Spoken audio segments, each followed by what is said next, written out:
Hello दोस्तों, नमस्कार। मैं गौतम स्टडी पर आप सभी छात्राओं एवं सभी परीक्षार्थियों का स्वागत करता हूं। तो जो कि हम व्याकरण पढ़ रहे हैं और व्याकरण से संबंधित 3 चैप्टर को पढ़ लिए हैं। पूर्णतः तीसरे चैप्टर का आधा पार्ट खत्म हो चुका है और आधा बाकी है। तो हमने इससे पहले जो पिछले वीडियो में क्या पढ़ा था, वर्णमाला के भाग क्या पढ़े थे, वर्णमाला के भाग। तो वर्णमाला के भेद कितने होते हैं, तो 2 हमने पढ़ा था, एक स्वर पढ़ा था और एक व्यंजन, और उनको हम थोड़ा से संक्षिप्त बारे में मोटे मोटे तौर पर देख लिए थे। तो आइए आज हम विस्तार से देखते हैं। तो हमारा इस वर्णमाला के भेद का पहला पॉइंट जो है, टॉपिक है, वो है क्या है, स्वर है। क्या है, स्वर।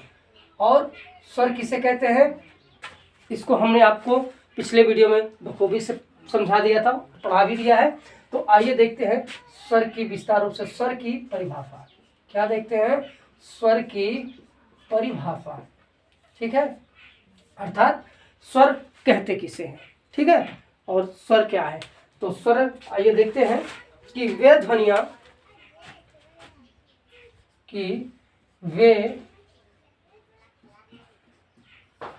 ध्वनियां जो क्या होती हैं, वे ध्वनियां जिनके उच्चारण करने में किसी प्रकार का कोई हमारे मुख या सांसों में विघ्न नहीं उत्पन्न होता। ठीक है, तो वे ध्वनियां जिनके उच्चारण में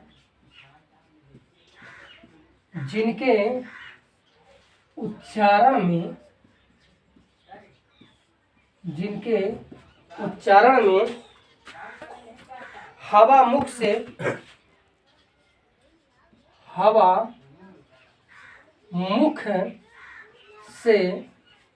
बिना किसी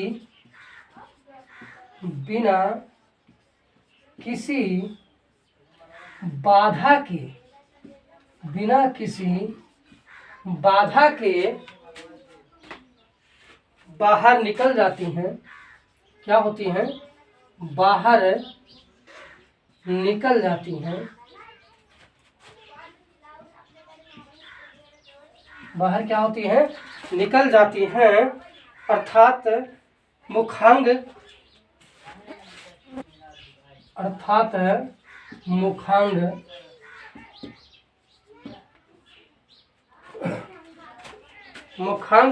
कहीं भी स्पर्श नहीं करते हैं। मुखांग कहीं भी स्पर्श नहीं करते हैं, उन ध्वनियों को स्वर कहते हैं। उन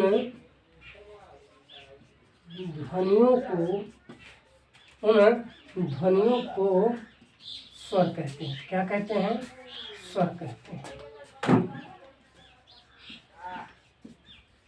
ठीक है, तो यह हुई स्वर की परिभाषा। क्या कहते हैं कि वे ध्वनियां जिनके उच्चारण में, ठीक है, जिनके उच्चारण में हवा मुख से बिना किसी बाधा या विघ्न के, बिना किसी बाधा के बाहर निकल जाती हैं। क्या करती हैं, वो बाहर निकल जाती हैं, अर्थात जो हमारा मुखांग है ना, उस मुखांग में कहीं भी स्पर्श नहीं करती हैं, तो उन ध्वनियों को क्या कहते हैं, स्वर कहते हैं। तो आई होप समझ में आ गया कि हमारे द्वारा मुख से निकलने वाली जो ध्वनियां होती हैं, वो ध्वनियां हमारे मुखांग में कहीं भी स्पर्श ना करें, तो वो क्या होती हैं, वो स्वर होती हैं। जैसे देख लेते हैं एग्जाम्पल में, उदाहरण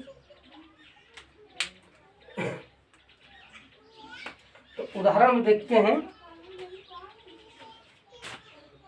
जैसे छोटा, बड़ा, छोटी, बड़ी, छोटाऊ, बड़ाऊ, री, ए, ऐ, ओ,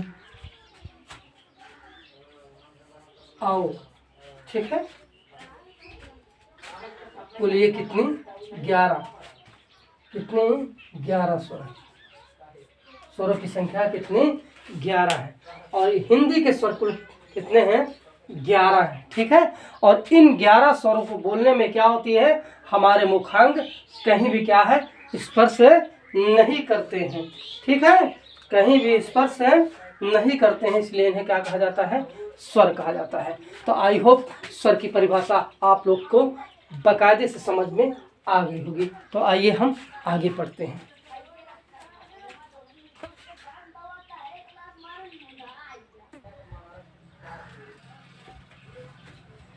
तो हमने क्या पढ़ा, स्वर की परिभाषा। अब आगे देखते हैं कि इन स्वरों को जो लिखा जाता है वो किस भाषा में, किस लिपि में लिखा जाता है। तो इसकी जो लिपि है वो क्या है, देवनागरी है। क्या है, देवनागरी लिपि है। कैसी लिपि है, देवनागरी लिपि है। ठीक है, देवनागरी लिपि क्या होती है, अर्थात देख लेते हैं।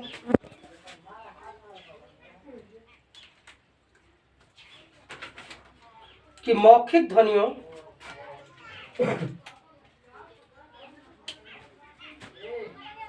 मौखिक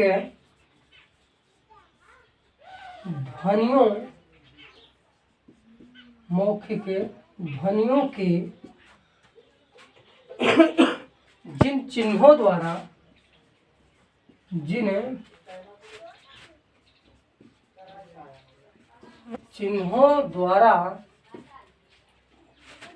लिख कर व्यक्त किया जाता है। कैसे, लिख कर व्यक्त किया जाता है,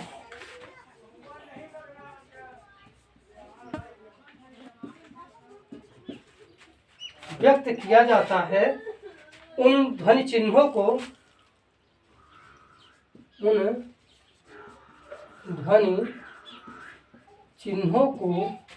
लिपि कहते हैं। क्या कहते हैं, लिपि कहते हैं। ठीक है, आई होप आप लोग को समझ में आ गया होगा क्या कि लिपि क्या है। हमारे लिखने की जो लिपि है वो देवनागरी है और इसकी परिभाषा क्या है कि मौखिक ध्वनियों को, जो मौखिक ध्वनियां हैं उन ध्वनियों को जिन चिन्हों द्वारा लिखकर व्यक्त किया जाता है, क्या किया जाता है, व्यक्त किया जाता है, तो उन ध्वनि चिन्हों को क्या कहा जाता है, लिपि कहा जाता है। जैसे हम कोई चीज बोल रहे हैं, ठीक है, बोलने के बाद अगर हम उसको लिखित रूप में प्रस्तुत करते हैं तो वो क्या हो जाती है, एक लिपि हो जाती है, लेखनी चीज हो जाती है। तो वह लिपि क्या है, हमारे जो हमारे द्वारा लिखी जाती है वो लिपि, वो क्या है, देवनागरी लिपि है। ठीक है, कैसी लिपि है, देवनागरी लिपि है। तो जो हिंदी, थोड़ा सा लिख दे रहे हैं, अच्छा कि हिंदी क्या है, एक पॉइंट लिख लेते हैं कि हिंदी देवनागरी लिपि है। कैसी लिपि है, देवनागरी लिपि है। ठीक है, अब जो हमने स्वर को पढ़ा है, ठीक है, स्वरों को जो हमने पढ़ा है अभी हिंदी में हमने क्या पढ़ा है कि 11 स्वर होते हैं, परंतु देवनागरी लिपि में व संस्कृत में स्वरों की संख्या 13 है। कितना है, 13 है। तो देवनागरी व संस्कृत में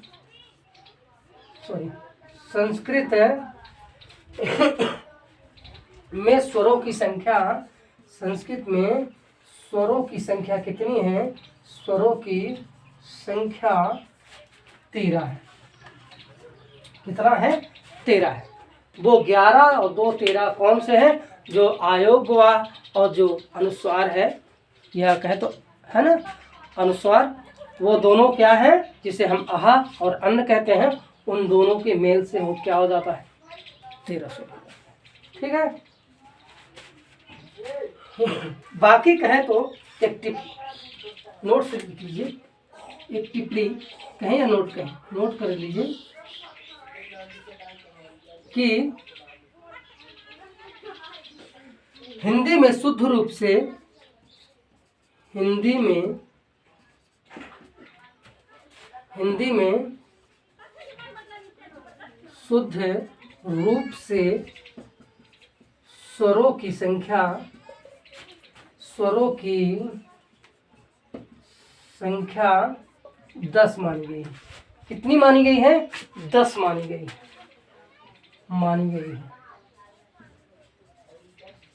ठीक है, तो जो कहे तो हिंदी में शुद्ध रूप से स्वरों की संख्या क्या कितनी मानी गई है? 10 मानी गई है। ठीक है, वो कौन कौन से हैं? जैसे कि ये इसका हम उपयोग 2 तरह से करते हैं। देखिए इसका उपयोग, ये स्वरों में इस प्रकार का प्रयोग होता है, लेकिन लिपिक में इस प्रकार के भी प्रयोग करते हैं लोग। ठीक है, तो इसलिए क्या माना गया है? कुल 10 माना गया है। ठीक है, पिछले हमने देखा है कि 11 में से अगर इसको हम निकाल देंगे तो क्या हो जाएंगे? 10 हो जाएंगे। ठीक है, तो ये क्या हो गया? लिपि हो गई। ठीक है, अब हम इसके बाद देखते हैं स्वरों का वर्गीकरण। देखते हैं क्या देखते हैं? स्वरों का वर्गीकरण देखते हैं। तो आइए आगे पढ़ते हैं। तो क्या पढ़ना है? स्वरों का वर्गीकरण। स्वरों का वर्गीकरण। ठीक, क्या पढ़ना है? स्वरों का वर्गीकरण। तो आइए देखते हैं कि उच्चारण में लगने वाले समय, उच्चारण में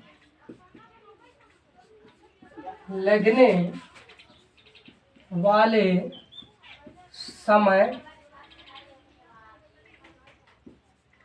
समय या मात्रा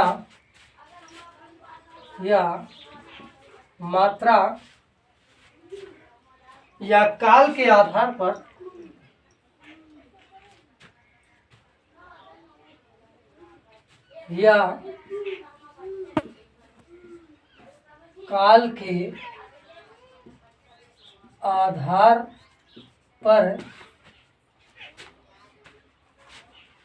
ठीक है, किसके आधार पर? तो स्वरों का वर्गीकरण किसके आधार पर किया गया है? उच्चारण में लगने वाले, किसमें? उच्चारण में लगने वाले समय। जो हम उच्चारण यानी स्वरों का उच्चारण करते हैं, उन उच्चारण में लगने वाले समय कहें या मात्रा या काल के आधार पर इसका वर्गीकरण किया गया है। ठीक है, तो इसका वर्गीकरण जो किया गया है, ये देखते हैं, एक टेलीग्राम से समझते हैं। तो पहला है ह्रस्व। क्या है? ह्रस्व।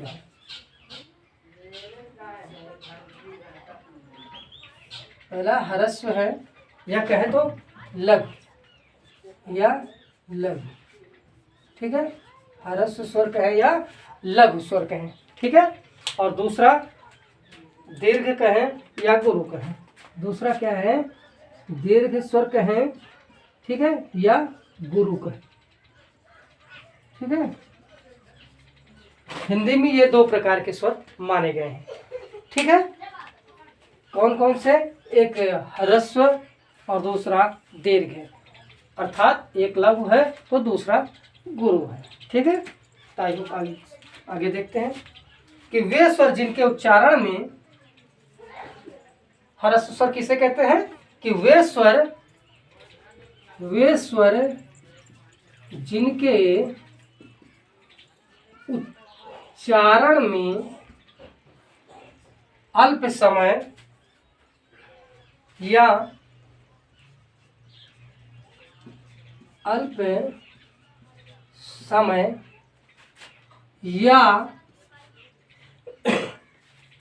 एक मात्रा का समय लगता है, एक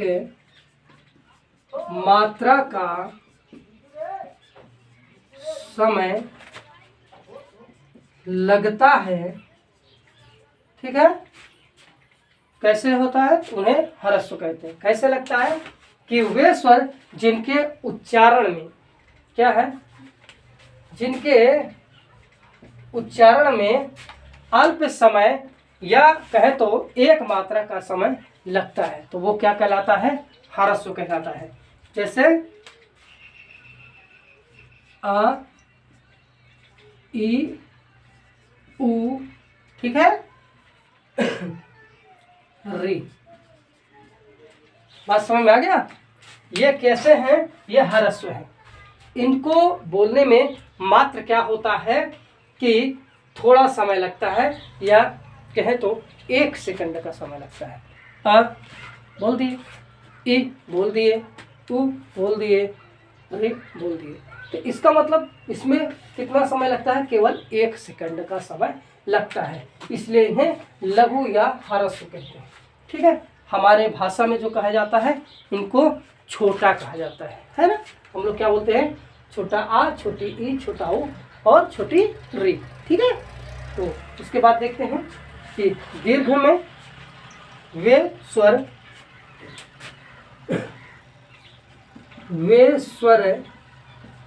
जिनके उच्चारण में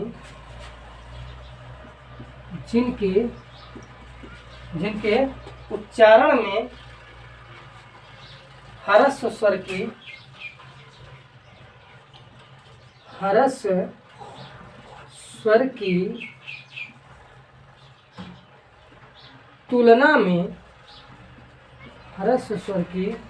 तुलना में दुगना, कितना? दुगना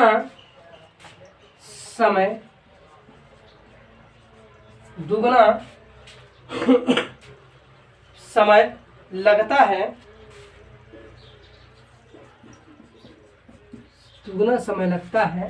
वह क्या होता है? वो दीर्घ या गुरु स्वर होते हैं। कैसे होते हैं? दीर्घ या गुरु समय होते हैं।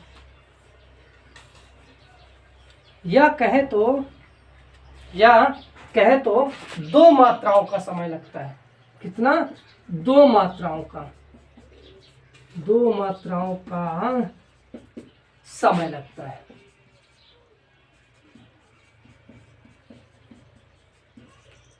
ठीक है, कितना? 2 मात्राओं का समय लगता है। बात समझ में आ गई? जिसमें इसमें है ना, छोटा आ, छोटी ई, छोटा ऊ, छोटी री। ठीक है, या अ, ई, उ, री। ठीक है, तो इससे दुगना समय इसमें लगता है। किसमें? दीर्घ में या कहे तो गुरु में। जैसे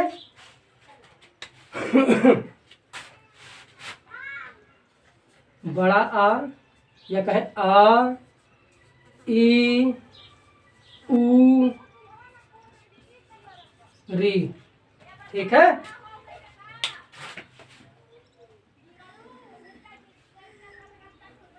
तो ये क्या हो गए?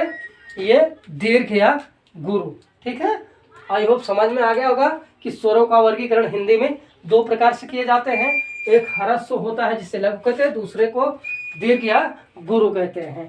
तो ह्रस्व क्या होता है? वे स्वर जिनके उच्चारण में अल्प समय या कहे तो 1 मात्रा का समय लगता है, उन्हें ह्रस्व स्वर कहते हैं। और जो ह्रस्व स्वर के दुगना या कहे तो 2 मात्राओं का समय लगाता है, वो गुरु या दीर्घ कहलाता है। ठीक है, तो ये हो गया हमारा स्वरों का वर्गीकरण। आइए आगे देखते हैं। तो जो अभी हमने देखा वर्गीकरण वर्णमाला का, वो किस पे आधारित था? मात्रा या समय या काल पर। और अगला देखते हैं कि अगला जो है वो किस पे आधारित है। तो अगला रचना या संरचना, रचना या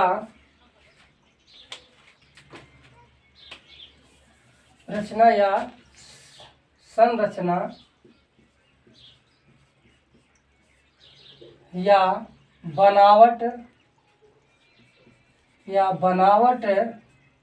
या कहें तो व्युत्पत्ति या निर्माण, व्युत्पत्ति या निर्माण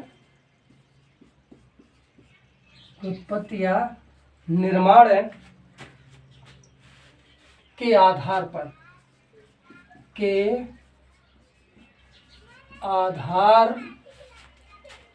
पर स्वरों का वर्गीकरण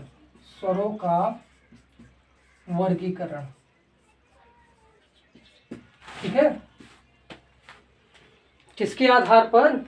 तो रचना या संरचना या बनावट या व्युत्पत्ति या निर्माण के आधार पर स्वरों का वर्गीकरण। ठीक है, तो आइए देखते हैं ये कितने हैं।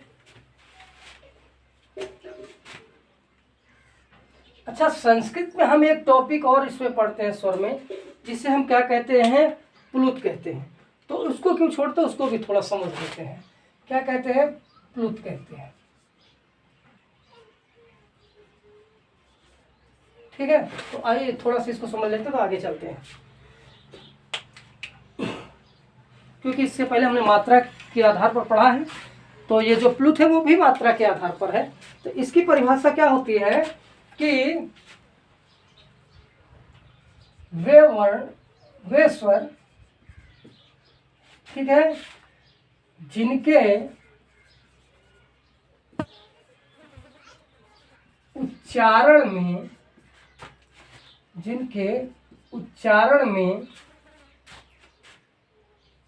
दीर्घ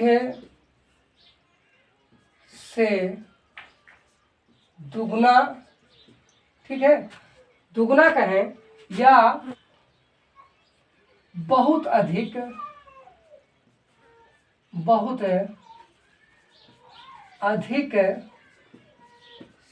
समय, ठीक है, बहुत अधिक समय या मात्रा लगता है। ठीक है, तो वे स्वर जिनके उच्चारण में दीर्घ से दुगना कहें या बहुत अधिक समय लगता है, तो उसे क्या कहते हैं? प्लुत कहते हैं। ये देखिए हिंदी में तो नहीं माना गया, लेकिन फिर भी लोग इसका प्रयोग करते हैं। ठीक है, जैसे किसी को बुलाने के लिए, है ना, इसका प्रयोग सबसे ज़्यादा रंगमंच पर किया जाता है। जैसे कि यहाँ किसी दुख में, है ना, या सुख में भी इसका प्रयोग होता है। जैसे आप जानते हैं कि रामायण में जब लक्ष्मण को बाण लगी थी, तो उनके मुंह से एक शब्द निकला था। क्या निकला था? राम। क्या लिखा था? निकला था राम, निकला था। तो राम बोलने में अत्यधिक समय लगता है। ठीक है, उच्चारण में, इसलिए इसे क्या कहा जाता है? प्लुत कहा जाता है। या देखिए ओम कहिए, क्या? ओम। तो ओम को बोलने में भी क्या होता है? अत्यधिक समय लगता है। या कहे तो दीर्घ से अधिक मात्राओं का प्रयोग किया जाता है। ठीक है, मात्रा समय का प्रयोग किया जाता है, इसलिए क्या कहलाता है? ये प्लुत कहलाता है। ठीक है, और आइए फिर देखते हैं कि रचना या संरचना या बनावट या व्युत्पत्ति या निर्माण के आधार पर स्वरों का वर्गीकरण। ठीक है, तो इसके भी क्या है? दो वर्गीकरण है। पहला है मूल स्वर कहें। पहला क्या कहते हैं? मूल स्वर। कैसा स्वर है? मूल स्वर कहें, या तो कहें नैसर्गिक स्वर। कैसा स्वर? नैसर्गिक स्वर। या कहें तो जड़ स्वर या बीजाक्षर स्वर, कुछ भी कह सकते हैं। ठीक है, जड़ स्वर भी कह सकते हैं, बीजाक्षर स्वर भी कह सकते हैं, क्योंकि यहीं से स्वरों की उत्पत्ति होती है। किससे? मूल स्वर से। कौन कौन से मूल स्वर है? मूल स्वर में वही पिछले हमने जो पढ़ा, कौन स्वर? ह्रस्व स्वर क्या है? मुख्यतः हमारे मूल स्वर है। उन्हीं स्वर से ये दीर्घ स्वर का, या कहे तो जो संधि स्वर है, उसका निर्माण हुआ है।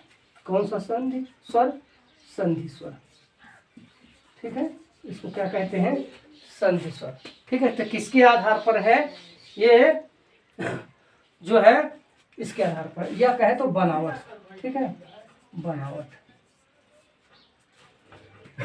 स्वर संधि या बनावट, सॉरी, तो संधि स्वर या बनावट स्वर। ठीक है, तो ये दो मुख्य जो स्वर के भेद हैं, भाग हैं, वो किसके आधार पर है? रचना, बनावट, उत्पत्ति और निर्माण के आधार पर। ठीक है, तो मूल स्वर की ये परिभाषा देखते हैं कि वे स्वर जो अपने आप में स्वतंत्र हैं, वे स्वर जो अपने आप में स्वतंत्र हैं। कैसे हैं? स्वतंत्र हैं। ठीक है, कैसे हैं? स्वतंत्र हैं और जिनका निर्माण अन्य स्वरों के योग से नहीं हुआ है, और जिनका निर्माण है, क्या निर्माण है, अन्य स्वरों से नहीं हुआ है, नहीं हुआ है, तो वो क्या कहलाते हैं? मूल स्वर कहलाते हैं। ठीक है, आई होप समझ में आ गया होगा कि वे स्वर जो अपने आप में क्या है, कि जो अपने आप में स्वतंत्र है, वो किसी से बनावटी या उधार बाढ़ी वाला काम नहीं करते हैं। ठीक है, किसी के अधीन नहीं रहते हैं, तो स्वतंत्र हैं और जिनका निर्माण है अन्य किसी दूसरे स्वर से नहीं हुआ है। ठीक है, वो क्या है? वो क्या है? मूल स्वर है। जैसे आ, ई, उ और री, ये क्या है? मूल स्वर है। और संधि स्वर है, देखते हैं कि वे स्वर जो दो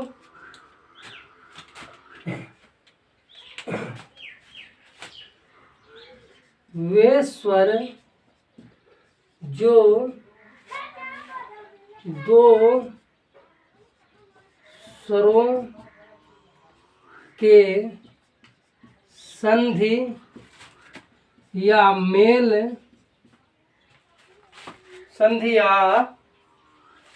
मेल से बने हैं। कैसे? मेल या बने हैं, संधि या मेल से बने हैं। ठीक है, जिनका निर्माण दूसरों से हुआ है, वो क्या कहलाते हैं? संधि स्वर कहते हैं। तो कैसे? वे स्वर जो दो स्वरों के संधि से बने हैं, ठीक है, या मेल से बने हैं, वो क्या कहलाते हैं? संधि स्वर या बनावट स्वर। वो कैसे? देख लेते हैं। जैसे छोटा आ प्लस छोटा आ बराबर क्या हो गया? बड़ा आ।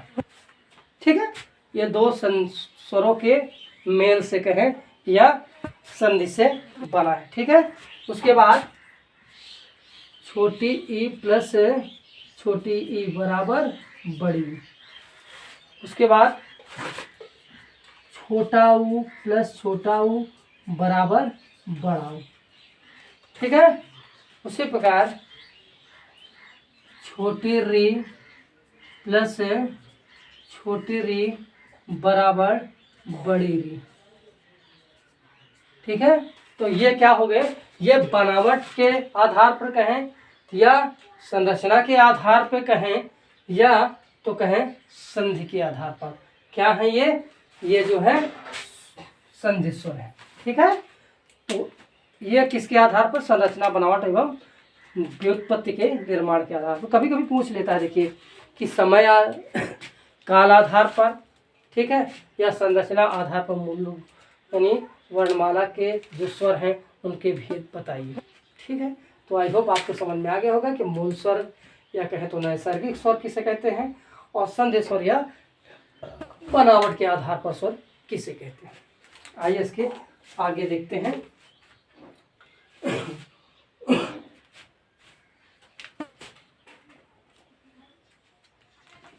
तो हमने दो चीज पढ़े, मूल स्वर और संधि स्वर। तो जो मूल स्वर है तो वो मूल है, स्वतंत्र रूप है। ठीक है, संधि जो रूप है इसके दो भेद हैं। कितने भेद हैं इसके? दो भेद हैं। वो कौन कौन से हैं ये देखते हैं। एक जो है वो है सजाती, दूसरा विजाती। सजाती स्वर कैसा स्वर है? सजाती संधि स्वर, सजाती संधि स्वर। ठीक है, और दूसरा क्या है? विजाती संधि स्वर। विजाती संधि से। ठीक, तो कैसे संधि है? एक जो है सजाती है, दूसरा विजाती है। सजाती और विजाती में अंतर क्या होता है देखिए बताते हैं। सजाती वो होते हैं जो अपने ही समान, ठीक है, से संधि करके निर्मित होते हैं। कैसे निर्मित होते हैं? अपने ही समान रूप के स्वर के मेलों से जो निर्मित होते हैं वो क्या होते हैं? सजाती होते हैं। और विजाती में क्या होता है? जो अलग अलग स्वरों के मेल से, संधि करने से जो निर्मित होता है। यहाँ पर क्या होता है? जो अपने मूल रूप में जो होते हैं उनके संधि से जो उत्पत्त होते हैं वो सजाती होते हैं। ठीक है। और यहाँ पर जो अलग अलग रूप के स्वरों से संधि करके नए स्वर निर्मित करते हैं वो विजाती होते हैं। आइए देखते हैं वो कैसे। जैसे लिख लेते हैं पहले परिभाषा। वे स्वर जो एक समान स्वरों की संधि से बने हैं, वे स्वर जो एक समान स्वरों से निर्मित या कहे तो बने हैं। ठीक है, क्या है? बने हैं। तो वो क्या होते हैं? वो सजाती होते हैं। क्या होते हैं? सजाती स्वर होते हैं। देखिए वो कैसे? जैसे छोटा आ प्लस छोटा आ बराबर बड़ा आ। आई होप समझ में आ गया होगा। देखिए दोनों क्या है? एक ही रूप रंग के हैं। ठीक है, इसलिए क्या है? ये सजाती हैं, है ना। इन दोनों के मेल से एक है अलग स्वर का निर्मित हुआ। तो वे क्या हो गए? और देखते हैं। जैसे छोटी ई प्लस छोटी ई बराबर बड़ी ई, छोटा ऊ प्लस छोटा ऊ बराबर बड़ा ऊ। तो ये क्या हो गए? अपने रंग रूप से निर्मित हुए हैं। ठीक है, तो ये क्या हो गए? सजाती हो गए। क्या हो गए? सजाती हो गए। अब इधर देखते हैं कि वे स्वर जो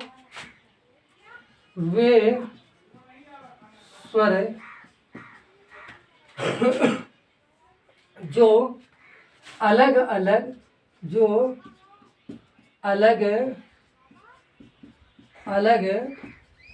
स्वरों किससे? अलग अलग स्वरों से निर्मित हुए हैं। स्वरों से निर्मित कहें या कहें बने हैं। क्या है? बने हैं। बात समझ में आ गई होगी। ये विजाती स्वर कैसे होते हैं? वे स्वर जो अलग अलग स्वरों से निर्मित या बने हैं। वो कैसे? देख लीजिए। जैसे छोटी ई प्लस छोटा बराबर क्या हो जाएगा? छोटी ई प्लस, सॉरी उल्टा हो गया क्या? ऐसे छोटा आ बराबर छोटी ई, छोटा आ छोटी ई बराबर क्या हो जाएगा? ए हो गया। ठीक है, छोटी ई और छोटा आ और छोटी ई बराबर क्या हो गया? ये हो गया। देखिए इसमें क्या है? ये भी अलग है, इसका रंग रूप, इसका भी रंग रूप अलग है। ठीक है, तो ये अलग अलग स्वरों से जो एक निर्मित स्वर बना है वो क्या हो गया? विजाती होगा। ये भी अलग जात से, ये भी अलग जाति है, और इसका निर्माण भी जो हुआ है वो भी अलग जात से ही हुआ है। ठीक है, उसके बाद जैसे है छोटा, ठीक है, छोटा प्लस छोटा ऊ, तो क्या हो जाएगा? वो हो जाएगा। ठीक है, बात समझ में आ रही है? ठीक है, समझ में आ रही है? नहीं आ रही है? तो ये क्या है कि छोटा आ प्लस छोटा ऊ क्या हो गया? वो हो गया। तो ये क्या है? विजाती हैं, अलग अलग स्वरों से ये निर्मित हुए हैं, इसलिए क्या हो गए? ये विजाती हो गए। ठीक है, इसी प्रकार ऐसे भी हो सकता है। जैसे हम क्या करते हैं? छोटा आ प्लस ओ कर देते हैं, इनका मेल कर देते हैं, तो यहाँ क्या हो जाएगा, औ हो जाएगा। क्या हो जाएगा, औ हो जाएगा। ठीक है, ऐसे नहीं, ऐसे लिखते हैं, औ हो जाएगा। ठीक है, तो ये भी क्या हो गया, बेजाती हो गया।